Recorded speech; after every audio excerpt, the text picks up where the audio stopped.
প্রতি ক্ষেত্রে কেন্দ্র এবং ব্যাসার্ধ নির্ণয় করো। এই যে প্রতিটা সমীকরণ দেওয়া আছে, প্রতিটা ক্ষেত্রে কি করতে হবে? কেন্দ্র এবং ব্যাসার্ধ নির্ণয় করতে হবে। কেমন? কেন্দ্র এবং ব্যাসার্ধ নির্ণয় করো।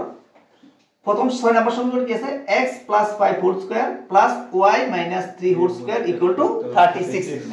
ঠিক আছে, এটার ক্ষেত্রে আমরা কি নির্ণয় করতে হবে? কেন্দ্র এবং ব্যাসার্ধ।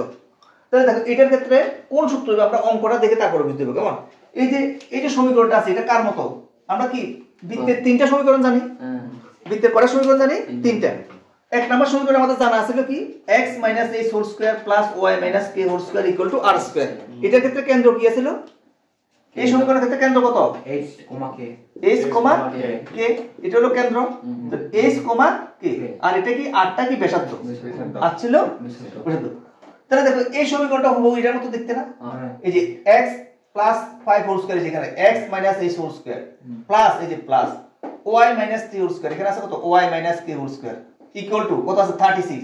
তো এখানে r স্কয়ার আছে, তো 36 কে আমরা c স্কয়ার লিখতে পারি।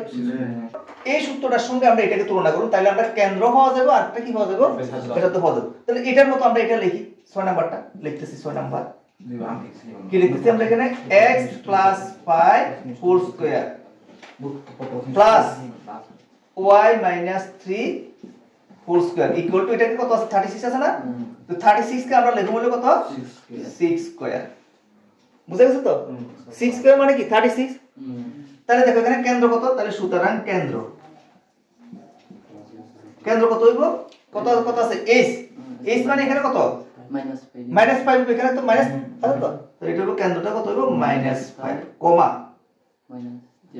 k কত আছে? 3 না -3 শুধু 3, কারণ এখানে মাইনাস আছে, এখানে মাইনাস আছে।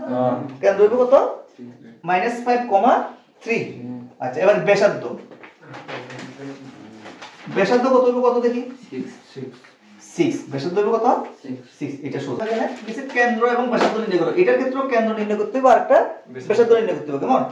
তাহলে এই যে সমীকরণ আছে x² + y² - 4x - 8y - 45 equal to 0। এটা এই যে আমরা বৃত্তে তো তিনটা সমীকরণ জানি, তো এই সমীকরণটার মধ্যে কোনটার সঙ্গে এটা মোটামুটি মিলে? কোনটার সঙ্গে মিলে?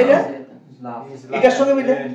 ঠিক আছে, তাহলে এখানে কত আছে? x², এখানে x² আছে, y² এখানে y² আছে, এখানে আছে 4x, এখানে 4x না, এখানে 4 এর জায়গাতে কত আছে? 2gx আছে। কেমন? আচ্ছা, এখানে আছে, তাহলে এটা যে আমরা এরকম আকারে লিখব। ঠিক আছে, তাহলে লেখো এখানে square minus 4x minus 8y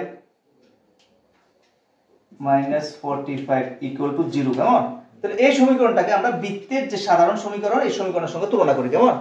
তুলনা করলে আমাদের এটাকে আমরা এরকম আকারে লিখি x square plus y square minus 2, এই যে এখানে কত আছে? 2gx আছে না? তাহলে এটাকে যদি আমরা 2 আকারে লিখি তাহলে 2 ইনটু কত লেখা যায়? 2 ইনটু 2x লেখা যায়। ওই এটার সঙ্গে মিলানোর জন্য। কেমন? তিনটা বার 2 তারপরে g তারপরে x। কেমন?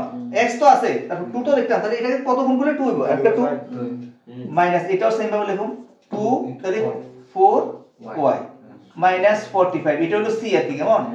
Equal to 0। এতটুকু ক্লিয়ার নেই? কারো কোনো প্রবলেম থাকলে কও। প্রবলেম নাই তো? না। তাহলে এটার ক্ষেত্রে আমরা কেন্দ্র কি জানি? Minus z। তাহলে এখানে এই সমীকরণের সঙ্গে তুলনা করো। তুলনা করলে কি হয়? 2gx। কেমন? তাহলে x এর সহগ কত? 2g না? তাহলে এখানে x এর সহগ কত আছে? 2 আছে। কেমন?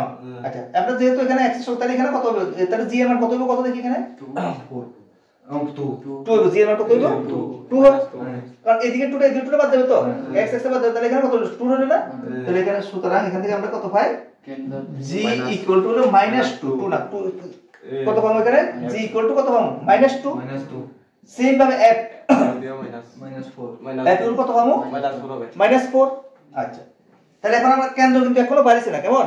কেন্দ্রটা কি আছে? -g তাহলে সুতরাং কেন্দ্র -g সমান সমান কত হইব? 2 হইব। -f সমান সমান কত হইব? 4 হইব। তাহলে আমাদের কেন্দ্রটা কি -g -f না? তাহলে সুতরাং কেন্দ্র সমান সমান কত? 2, 4। তো এখানে -2, -4 হতো না কিন্তু। কেমন? কারণ আমাদের কেন্দ্রটা কি ছিল? -g, -f। এই যে এই সমীকরণের মধ্যে x square plus y square plus 2gx plus 2fy plus c এই সমীকরণের মধ্যে কেন্দ্র কত ছিল? এটার মধ্যে কেন্দ্র ছিল কত? মাইনাস g মাইনাস f, এটা ছিল কেন্দ্র। কেমন? আর ব্যাসার্ধ কত ছিল? ব্যাসার্ধ ছিল কত মনে আছে নি? Root over g square plus f square minus c। ঠিক আছে, তাহলে এবার আমরা ব্যাসার্ধটা লিখি। ব্যাসার্ধ সমান সমান কত? রুট ওভার এই যে এখানে g square plus f square, তার মানে কত হবে এখানে? 2 square plus 4 square minus c square. c কত? c minus 45। কেমন? c টা এখানে আছে মাইনাস 45, তাহলে এখানে হলো মাইনাস 45। ঠিক আছে, তো এটা তো c, তাহলে এটা মানটা নির্ণয় করি কত হয়? 4 প্লাস 16 প্লাস 45। হ্যাঁ, সবগুলো যোগ করো, যোগ করলে কত হয়? 65। তাহলে রুট ওভার 65, এটা হলো আমাদের ব্যাসার্ধ।